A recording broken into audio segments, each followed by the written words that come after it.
ప్రతి ఇంటికి తాగునీరు అందిస్తాం, నిర్లక్ష్యం అనే మాట లేకుండా అధికారులతో పని చేయిస్తా. నరసరావుపేట పట్టణంలో ప్రతి ఇంటికి త్రాగునీరు సమస్య పరిష్కారం, వాటర్ పంపింగ్ బూస్టర్లు ప్రారంభించిన ఎమ్మెల్యే డాక్టర్ చదలవాడ అరవింద్ బాబు. నరసరావుపేట పట్టణంలోని ప్రతి ఇంటికి సరిపడా త్రాగునీరు అందించే బాధ్యత నేను తీసుకుంటానని ఎమ్మెల్యే డాక్టర్ చదలవాడ అరవింద్ బాబు అన్నారు.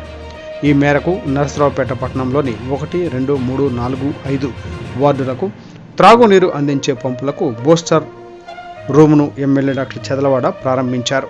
దాదాపు 10 నెలలుగా అవస్థలు పడుతున్న పేట ప్రజానీకానికి కేవలం 1 నెలలో పరిష్కారం చూపామన్నారు. గతంలో ఇలాంటి బూస్టర్లు లేకపోవడంతో అరకొర నీటి సరఫరాతో ప్రజలు అవస్థలు పడ్డారని, ఇకపై అలాంటి ఇక్కట్లు లేకుండా చేస్తానన్నారు. బూస్టర్ ఏర్పాటుతో ఎత్తు ప్రాంతాల్లో ఉండే వారికి, టిడ్కో ఇళ్ల లబ్ధిదారులకు ఎక్కువ మేలు జరుగుతుందన్నారు. దాదాపు 20 లక్షల విలువైన బూస్టర్లు ఏర్పాటుతో పేదలకు త్రాగునీటి సమస్యను దాదాపు తీర్చినట్లేనని ఎమ్మెల్యే డాక్టర్ చదలవాడ అరవింద్ బాబు పేర్కొన్నారు. ఈ కార్యక్రమంలో మున్సిపల్ కమిషనర్, మున్సిపల్ డిఈ